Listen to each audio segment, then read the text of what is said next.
नमस्कार, आप देख रहे हैं स्टॉक्स फटाफट। मैं हूं आपके साथ प्रशांत पांडे। इस शो में हम बाजार के एक्शन से जुड़ी सभी खबरें फटाफट अंदाज में आपको बताते हैं। इस शो में आखिरी के 2 घंटे के लिए बेहतरीन ट्रेडिंग आइडियाज जानने को आपको मिलती हैं। इसके अलावा निवेश के लिए ऑप्शन से कमाई के लिए मुनाफे का ऑप्शन सेगमेंट भी हम आपके लिए लेकर आते हैं और बाजार का एक्शन भी आपके सामने होता है। तो सबसे पहले बाजार की बड़ी बातों पर गौर कर लेते हैं। तो साल की आखिरी एक्सपायरी के दिन यानी मंथली एक्सपायरी अगर हम देखें तो उस दिन बाजार में वॉलेटिलिटी का माहौल, निफ्टी हल्की कमजोरी के साथ 25,900 के पास इस वक्त कारोबार करता हुआ। बैंक निफ्टी की बात करते हैं। बैंक निफ्टी सपाट है, 58,900 के ऊपर इस वक्त कारोबार होता हुआ। फ्लैटिश रुझान, एक वक्त पे निफ्टी और बैंक निफ्टी एटलीस्ट हरे निशान में थे, लेकिन अब लाल निशान है। मेटल शेयरों में खरीदारी का जो मोमेंटम है वो बरकरार है। हिंद कॉपर 7% चढ़ा है, कल भी हरे निशान में क्लोजिंग ली थी। रियल्टी शेयरों पर हालांकि इस बीच दबाव है। रियल एस्टेट शेयरों में मुनाफा वसूली इस वक्त हावी होती हुई नजर आ रही है। प्रेस्टीज एस्टेट 2% तक का टूटता हुआ इस वक्त। बात करते हैं ऑटो शेयरों की। तो ऑटो शेयरों में आज रफ्तार है और ऑटो पूरे स्पेस में आज देखिए अच्छी रैली देखने को मिल रही है। हीरो मोटो 2% तक का इस वक्त मजबूत। ये बड़ी बातें जो हमने आपके सामने रखी और आज हमारे साथ स्टॉक्स फटाफट पे शामिल हो रहे हैं एंजल वन से राजेश भोसले जी। Rajesh ji, good afternoon. प्रशांत बात कर रहा हूं, मैं आपके पास आऊंगा, लेकिन सबसे पहले जरा बाजार के कुछ और इनसाइट्स जो है वो दर्शकों को दे दें। तो एक बार जरा ब्रॉडर मार्केट को भी अपने रडार पर लेकर आते हैं। तो मिड कैप में 0.5% की कमजोरी हमें देखने को मिल रही है। वहीं स्मॉल कैप की बात करें तो यहां भी लाल निशान में कारोबार, लगभग 1% तक टूटता हुआ स्मॉल कैप। अगर हम निफ्टी के गेनर्स को देखें तो Shriram finance, Hindalco, axis bank, M&N, Bajaj auto 1 से 2.25% तक यहाँ मजबूत होते हुए। लूजर्स की लिस्ट अगर आपके सामने लेकर आए तो आप देखेंगे max health, eternal, Apollo, SBI life, InterGlobe 1.5 से 2.5% तक यहां पर कमजोर होते हुए। एडवांस डिक्लाइन रेशियो देखिए, 1068 शेयर इस वक्त हैं जो हरे निशान में हैं और 1797 शेयर ऐसे हैं जो कि लाल निशान है। कल से अच्छा है आज एडवांस डिक्लाइन रेशियो, लेकिन डिक्लाइंस का पलड़ा आज भी भारी होता हुआ नजर आ रहा है। राजेश जी, अब आखिरी कुछ घंटे के लिए अगर बाजार में निफ्टी और बैंक निफ्टी पर रणनीति जानना चाहें तो बताइए। सबसे पहले निफ्टी और उसके बाद बैंक निफ्टी पर अपनी स्ट्रेटजी। जी नमस्कार प्रशांत जी, आफ्टरनून। देखिए पूरा अगर दिसंबर मंथ को ही अगर आप देखें तो मार्केट एक सीमित दायरे में कंसोलिडेट किया है। नीचे में 25,700 25,800 का जो है एक सपोर्ट जोन के जैसा एक्ट किया है एंड ऊपर में 26,100 26,200 एक रेजिस्टेंस एक्ट किया है। अब अभी भी अगर आप देखें तो एक्सपायरी पॉइंट ऑफ व्यू से कोई मेजर ट्रैक्शन हम एक्सपेक्ट नहीं कर रहे हैं। कहीं ना कहीं 25,900 25,950 के आसपास का मैक्स पेन जो है दिखाई दे रहा है। तो 25,900 25,950 के आसपास की क्लोजिंग एक्सपेक्ट कर रहे हैं। बैंक निफ्टी कहीं ना कहीं एक रिलेटिव स्ट्रेंथ आज मॉर्निंग में दिखा रहा था। अपने 50 डे ईएमए पे ट्रेड कर रहा है, ये फ्लैट कर रहा है। बट इसमें भी कोई मेजर ऐसा परफॉर्मेंस नहीं एक्सपेक्ट कर रहा है। लोअर साइड पे अगर आप देखें तो 58,800 का 50 ईएमए है, तो वो सपोर्ट है। बट आने वाले दिनों में जब ये 59,300 क्रॉस करता है तब एक पॉजिटिव मोमेंटम हमें देखने को मिल सकता है। तो नेक्स्ट 1-2 सेशन जो है मार्केट थोड़ा सा हॉलीडे मोड में ही रहेगा। कोई मेजर मोमेंट हम एक्सपेक्ट नहीं कर रहे। यहाँ पे स्टॉक स्पेसिफिक अपॉर्चुनिटीज पे फोकस करना चाहिए। ठीक है, तो स्टॉक स्पेसिफिक कर जो है अपॉर्चुनिटीज को तलाशिए इस वॉलेटाइल मार्केट में। ये राय राजेश जी की तरफ से। तो राजेश जी बता ही दीजिए स्टॉक स्पेसिफिक का आज आपकी टॉपिक क्या है। जी प्रशांत जी, आज अगर आप देखेंगे तो ऑटो स्टॉक्स में काफ़ी अच्छी बाइंग दिखाई दे रही है एंड ऐसा दिखाई दे रहा है कि जैन में जो लॉन्ग्स है वो रोल ओवर हो रहे हैं। तो जैन में भी हम एक्सपेक्ट करें ऑटो स्पेस जो है आउट परफॉर्मेंस कंटिन्यू करेगा। यहाँ पे हीरो मोटो काफ़ी अच्छा लग रहा है। यहाँ 89 ईएमए पे सपोर्ट लेके एक बुलिश एनगल्फिंग पैटर्न बन रहा है। तो यहाँ पे हीरो मोटो को बाय कर सकते हैं 55-30 के स्टॉप लॉस के साथ। इन द नियर टर्म हम एक्सपेक्ट करें कि 5900 के टारगेट मार्केट्स देखने को मिल सकते हैं। दूसरा जो काउंटर अच्छा लग रहा है वो है यूपीएल। यूपीएल एक स्ट्रॉन्ग अप ट्रेंड में है। रिसेंटली जो है इसमें एक बुलिश ब्रेकआउट देखने को मिला था। लास्ट 3 सेशन से कंसोलिडेट और थोड़ा सा डिप देखने को मिला था, बट आज एक राइजिंग ट्री मेथड जो है डेली चार्ट में कैंडलस्टिक पैटर्न बन रहा है। तो यूपीएल भी स्ट्रॉन्ग लग रहा है। 767 के स्टॉप लॉस के साथ बाय करना है। नियर टर्म में 795 के लक्ष्य रखनी चाहिए। चलिए, तो यूपीएल में 795 का लक्ष्य आपको रखना है, स्टॉप लॉस 767 का आपको मेंटेन करना है। वहीं बात करें आपको खरीदारी 777 के स्तर पे यानी फिर मौजूदा स्तरों पर करनी है। हीरो मोटो की बात करें तो यहां पर आपको स्टॉप लॉस 5530 का मेंटेन करना है, टारगेट 5900 के यहां नजर आ सकते हैं। तो ये थी राजेश जी की राय में टॉपिक जहां पर आपको नजर रखनी है, यानी कि यूपीएल और इसके साथ ही हीरो मोटो। बढ़ते आगे, अब न्यूज मेकर स्टॉक्स की फटाफट से बात करते हैं। सबसे पहले रडार पर लेकर आएंगे श्रीराम फाइनेंस को। पॉजिटिव मोमेंटम और निफ्टी का टॉप गेनर आज श्रीराम फाइनेंस हमें नजर आता हुआ। दरअसल खबर यह है कि केयर ने एनसीडीज के लिए क्रेडिट रेटिंग अपग्रेड की है।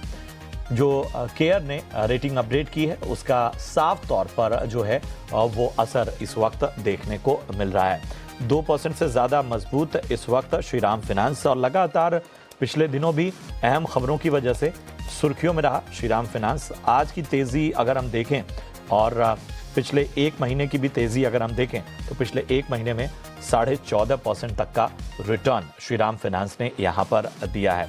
लगातार पॉजिटिवली जो है वो मोमेंट नजर आ रहा है। पिछले 6 महीने में लगभग 38% का उछाल हमें देखने को मिला है।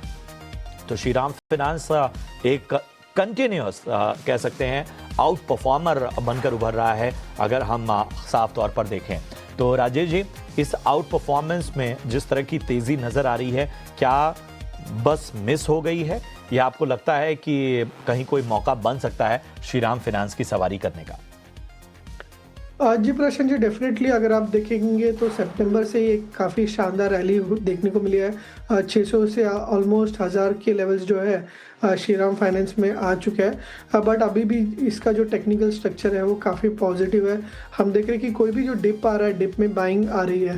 लास्ट 2 दिन से कंसोलिडेट कर रहा था बट आज अप ट्रेंड रिज्यूम कर रहा है। तो जिनके लॉन्ग से होल्ड रखने चाहिए, एक ट्रेलिंग स्टॉप लॉस रख सकते हैं। नीचे में अगर आप देखें तो 940 के आसपास का एक स्टॉप लॉस रख सकते हैं।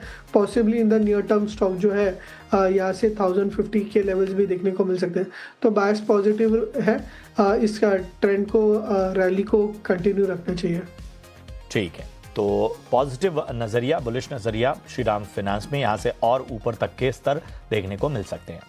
अगला स्टॉक अपने रडार पर लेकर आते हैं और इस स्टॉक का नाम है क्यूपिड। जी हां, news maker stock number 2 Cupid.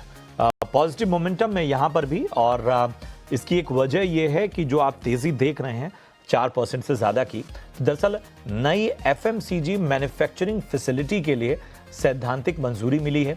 Saudi अरब में मैन्युफैक्चरिंग फैसिलिटी के लिए ये मंजूरी मिली है और उसकी वजह से स्टॉक रिएक्ट करता हुआ, इस खबर की वजह से। अब क्यूपिड को अगर हम देखें और जिस तरह का ये डेवलपमेंट है, जैसे अभी राजेश जी बात भी कर रहे थे, सुबह से भी हम बात कर रहे थे कि किस तरह से जो कंजम्पशन वाली थीम है वो बेहतर तरीके से प्ले आउट हो रही है, और उसकी एक वजह ये है कि बजट भी आसपास है, न्यू ईयर और बाकी चीज़ें भी जो है खपत वाले क्षेत्र को बहुत ही अलग तरह से बूस्ट देती हैं।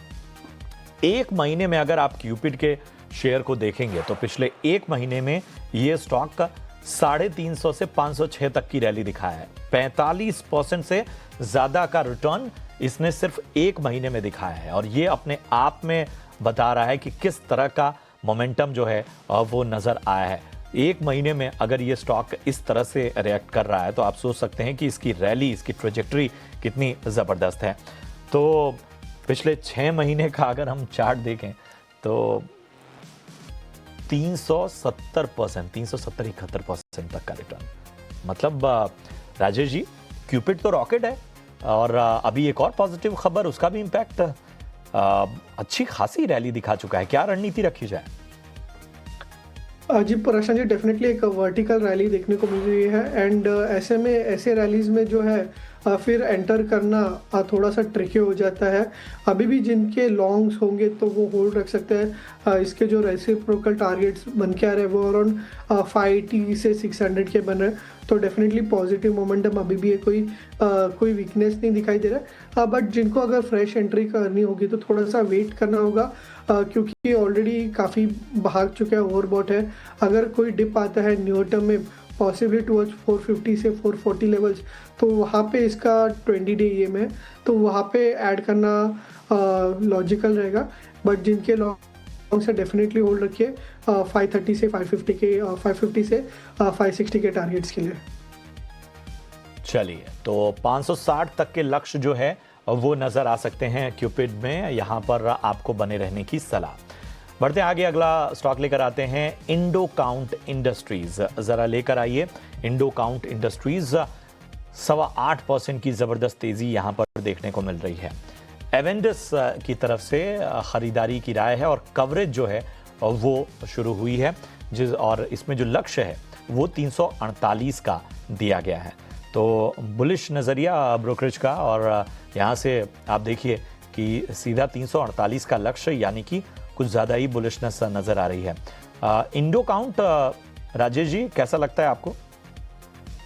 जी प्रशांत जी, अपने सपोर्ट लेवल्स पे है। अक्टूबर का जो स्विंग लो था अराउंड 260 का, तो वहीं पे एक बेस बन के आज एक काफ़ी अच्छा एक बुलिश एंगल्फिंग पैटर्न दिखाई दे रहा है। तो ट्रेडिंग बाउंस के हिसाब से डेफिनेटली बायस पॉजिटिव रख सकते हैं। पॉसिबली यहाँ पे 310 के लेवल्स जो है रिट्रेसमेंट लेवल, तो वो रिटेस्ट कर सकता है। आज का जो ओपन लो मारुबुजो कैंडल है अराउंड 260 का, तो वो एज अ स्टॉप लॉस रखना चाहिए। तो 260 का स्टॉप लॉस और 310 का टारगेट ध्यान में रख के इस काउंटर में बायस पॉजिटिव रख सकते हैं। ठीक है, तो यहाँ पर स्टॉप लॉस भी आपको बता दिया गया, और नियर टर्म में 310 तक के लक्ष्य कहीं नहीं गए हैं। बढ़ते आगे, पेट्रोनेट एलएनजी को अपने रडार पर ले आते हैं, और यहाँ पर भी जो ब्रोकरेजेस हैं वो बुलिश हैं। इन्वेस्टेक ने पेट्रोनेट एलएनजी पर खरीदारी की राय रखी है, और लक्ष्य जो है आप देखिए 279 अभी प्राइस चल रहा है, लक्ष्य बढ़ाकर 400 किया हुआ है। और पेट्रोनेट एलएनजी इस वजह से आज पॉजिटिवली रिएक्ट करता हुआ। अगर हम पेट्रोनेट एलएनजी की बात करें तो जिस तरह की साफ तौर पर बुलिश नजरिया है, उसका इंपैक्ट स्टॉक पर तो नजर आ ही रहा है। हालांकि पिछले 5 ट्रेडिंग सेशन से थोड़ा सा सुस्ती ही देखने को मिल रही थी स्टॉक में। अब यहां से जाके क्या एक्शन नजर आ सकता है? ब्रोकरेजेस तो बुलिश हैं, राजेश जी कितने बुलिश हैं वो जानते हैं। Rajesh ji, Petronet LNG. देखिए प्रशांत जी, काफ़ी बढ़िया टारगेट्स दिए हैं, बट यहाँ पे थोड़ा सा एक वेट करना होगा। अगर आप अक्टूबर से ही देखें तो स्टॉक जो है एक सीमित दायरे में ट्रेड कर रहा है। अगर आप ऊपर के लेवल से अगर देखें तो 280 485 के आसपास 200 डीएमए है, एंड मल्टीपल टॉप्स है। तो यहाँ पे कंडीशनल बाय होगा। जब ये 284 के ऊपर क्रॉस करके सस्टेन करता है तो पॉसिबली फिर वहाँ से एक ट्रेंडिंग मूव देखने को मिल सकते हैं। 285 क्रॉस करने के बाद नीचे में 270 का स्टॉप लॉस रखिए, एंड फिर पॉसिबली ये 320 से 330 के लक्ष्य जो है नियर टर्म में देखने को मिल सकते हैं। चलिए, तो पेट्रोनेट एलएनजी में आपको राय मिलती हुई 400 जो टारगेट्स हैं वो थोड़े से बहुत बड़े अलग तरह के टारगेट हैं। नियर टर्म में क्या कुछ रणनीति रखनी चाहिए वो राजेश जी ने आपको बता दिया। बहरहाल यहाँ रुकेंगे एक छोटे से ब्रेक के लिए। ब्रेक के उस पार भी तमाम न्यूज़ मेकर स्टॉक्स की बात करेंगे, ऑप्शन की रणनीति भी आपके लिए लेकर आएंगे। बने रहें हमारे साथ।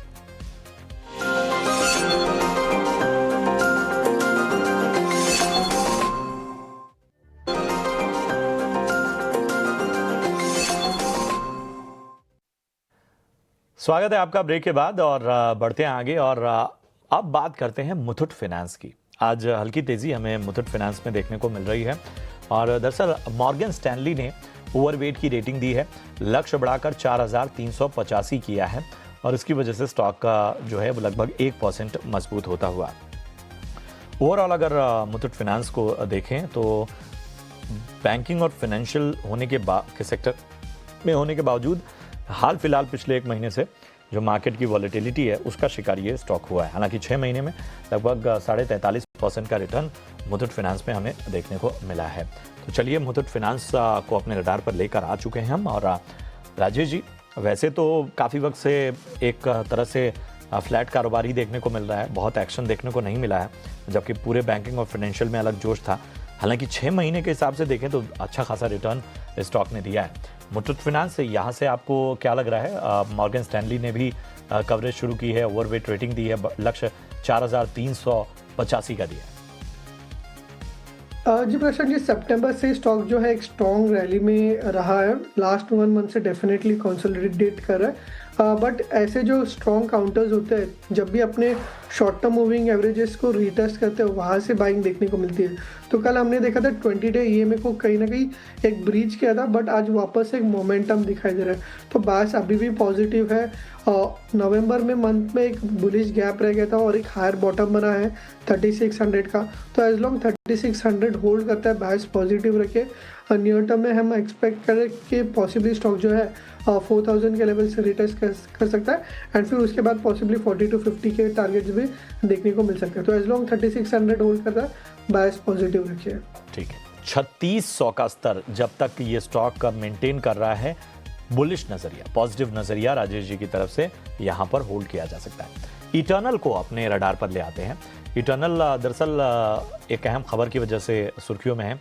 इटर्नल में सब्सिडरी ब्लिंकिट के सीएफओ के इस्तीफे की खबर है और स्टॉक नेगेटिवली रिएक्ट करता हुआ 2.25% की गिरावट यहां पर इटर्नल में देखने को मिली है।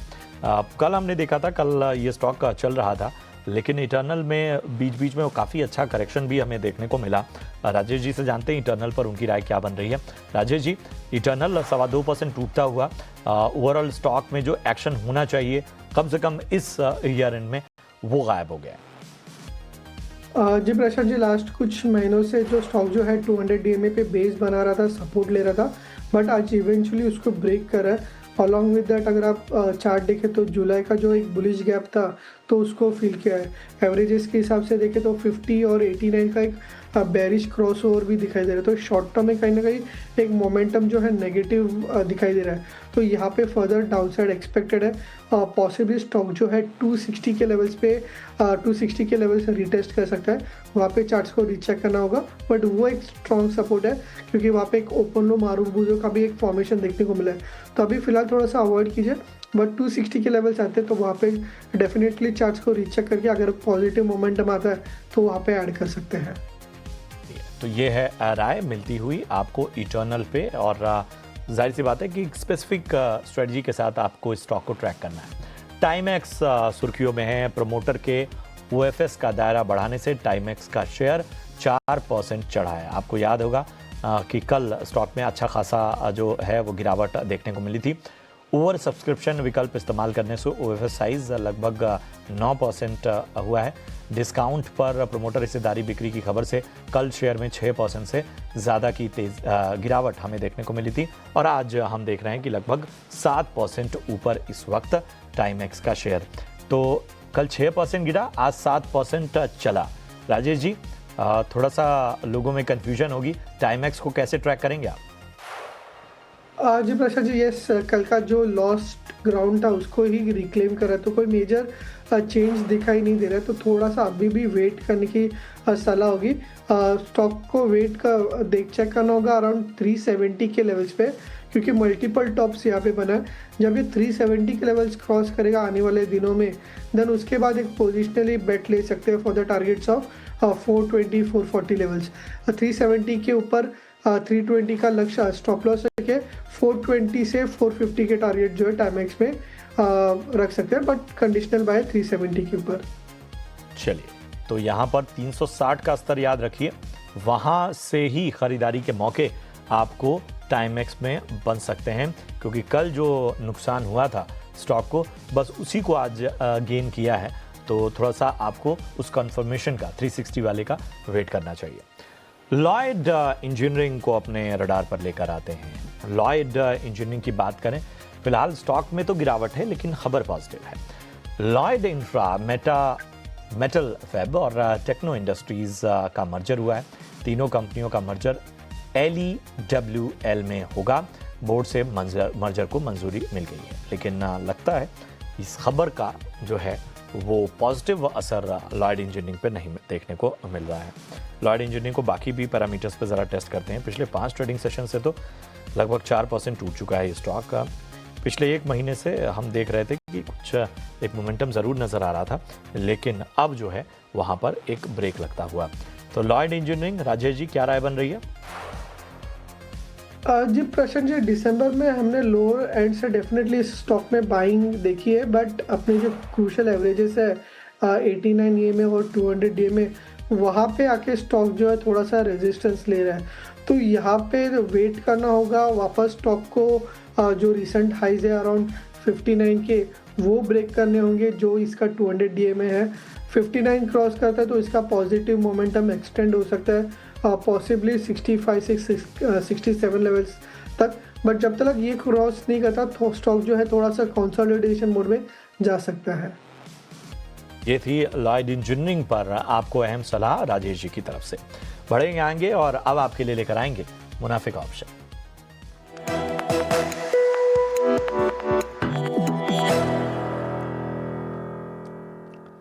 और आज हमारे साथ कोटक सिक्योरिटीज के technical research vice president Amol Athawale साहब जुड़ चुके हैं। अमोल जी बहुत बहुत स्वागत। बताइए ऑप्शन की रणनीति आज के लिए क्या रखा है? जी नमस्ते and good afternoon. State bank के साथ जाना चाहूंगा। जनवरी सीरीज का 980 का call option positional point of view से देख रहा हूँ। 14 रुपीज के आसपास पिक किया था, अभी थोड़ा सा ऊपर है। पोजिशनली टारगेट निकल के आ रहे 28 रुपए और स्टॉप लॉस रहेगा उसका 9 रुपीज का। मैक्स प्रॉफिट उसमें हो सकता है 10,500 का और मैक्स लॉस उसमें हो सकता है 3750 का। इंटरेस्टिंग फॉर्मेशन है। एक तो कंसोलिडेशन हुआ था और एक शॉर्ट टर्म करेक्शन के बाद डेली चार्ट्स पे एक रिवर्सल फॉर्मेशन देखने को मिला है। फॉर्मेशन काफी प्रॉमिसिंग लग रहा है। अगर 960 का level state bank technically hold करता है तो एक फ्रेश अपट्रेंड रैली आने वाले दिनों में स्टेट बैंक में देखने को मिल सकती है। ठीक है, तो स्टेट बैंक ऑफ इंडिया में आपको जनवरी सीरीज की 980 की कॉल लेनी है। आपको 14 रुपए के प्रीमियम पे। शुक्रिया करेंगे अमोल जी आपका इस अहम रणनीति के लिए। यहाँ पर स्टॉप लॉस 9 का, टारगेट 28 का आपको मेंटेन करना है। मैक्स प्रॉफिट जो है वो 10,500 का, नुकसान 3,750 तक का हो सकता है। यहाँ पर सेबी का स्टैंडर्ड रिस्क डिस्क्लोजर भी लेकर आते हैं जो बताता है कि फ्यूचर और ऑप्शन ट्रेडिंग में जोखिम बहुत है, रिस्क बहुत है, इसलिए सोच समझ कर ट्रेडिंग इनिशिएट करें और अपने वित्तीय सलाहकार की मदद जरूर लें। चलिए बढ़ते हैं आगे और अब एक बार जो अपने रडार पे हैं वो आज के हीरो कह सकते हैं हिंद कॉपर को लेकर आते हैं और एक्शन जो है वो साफ तौर पर देखने को मिला 7.5%। जी हाँ, हिंद कॉपर मतलब कल चांदी में जो गिरावट थी उसका इम्पैक्ट भी जब पड़ा था तब भी आप देखेंगे हिंद कॉपर जो है वो ऊपरी स्तरों से तो थोड़ा निचले स्तरों पर बंद हुआ, लेकिन गिरावट के साथ बंद नहीं हुआ। ग्रीन सिग्नल कल भी थे और आज देखिए उसी को कैरी फॉरवर्ड करता हुआ 7.5% यहाँ पर तेजी हमें देखने को मिल रही है। दरअसल MCX पर कॉपर का भाव 1280 के पास है और 4% की तेजी है, जिसके बाद एक इम्पैक्ट साफ तौर पर हिंदुस्तान कॉपर में हमें देखने को मिल रहा है। राजेश जी, हिंदुस्तान कॉपर लगातार अपवर्ड ट्रेंड्स और यहाँ पर बताइए क्या रणनीति रखी जाए? जी प्रशांत जी, रणनीति साफ है, बायस पॉजिटिव रखिए, बट थोड़ा सा लंबी अवधि का नजरिया रखिए क्योंकि नियर टर्म में थोड़ी सी वॉलेटिलिटी जो है काउंटर में देखने को मिल सकती है क्योंकि ऑलरेडी काफ़ी मूव हो चुका है। बट अगर एक लंबी अवधि का राय रखते हैं तो इसके जो रिट्रेसमेंट टारगेट आ रहे हैं वो अराउंड 630 से 640 के लेवल्स पे आ रहे हैं। तो बायस पॉजिटिव रखिए, एक 6 महीने से 1 साल का नजरिया रखिए। डिप्स में अब आता है तो डिप्स में बाय करते रहिए। 480 के आसपास एक काफ़ी एक अच्छा बेस बना है, तो 480 का ऐसा डिप आता है तो वहाँ पे डेफिनेटली ऐड किया जा सकता है। चलिए 480 का डिप आया ना तो वहाँ पर खरीदारी के मौके अब बनेंगे आपके लिए। वैसे तो नज़रिया पॉजिटिव है, जिनके पास है वो बने रहे। बहरहाल यहाँ पर इस शो में इतना ही और राजेश जी बहुत बहुत शुक्रिया आपका इस अहम रणनीति के लिए और अपनी राय रखने के लिए। चलिए शो में हम विदा लें उससे पहले आपको एक अहम जानकारी दे देते हैं। महीने की शुरुआत में अक्सर बड़े बड़े पैसों के काम होते हैं, जैसे सैलरी आती है, बिल भरने होते हैं, खर्चों की प्लानिंग होती है। लेकिन जिस तरह हम अपने खर्चों की प्लानिंग करते हैं उसी तरह अपने निवेश की प्लानिंग करना भी ज़रूरी है। इसी आदत को बढ़ावा देने के लिए SBI म्यूचुअल फंड और टाइम्स नेटवर्क मिलकर एक खास राष्ट्रीय इन्वेस्टर अवेयरनेस पहल शुरू कर रहे हैं जिसका नाम है भारत निवेश बेहतर कर। इस पहल का मकसद भारतीयों में लगातार निवेश करने की आदत को प्रोत्साहित करना है ताकि वो अपना आर्थिक भविष्य सुरक्षित कर सकें।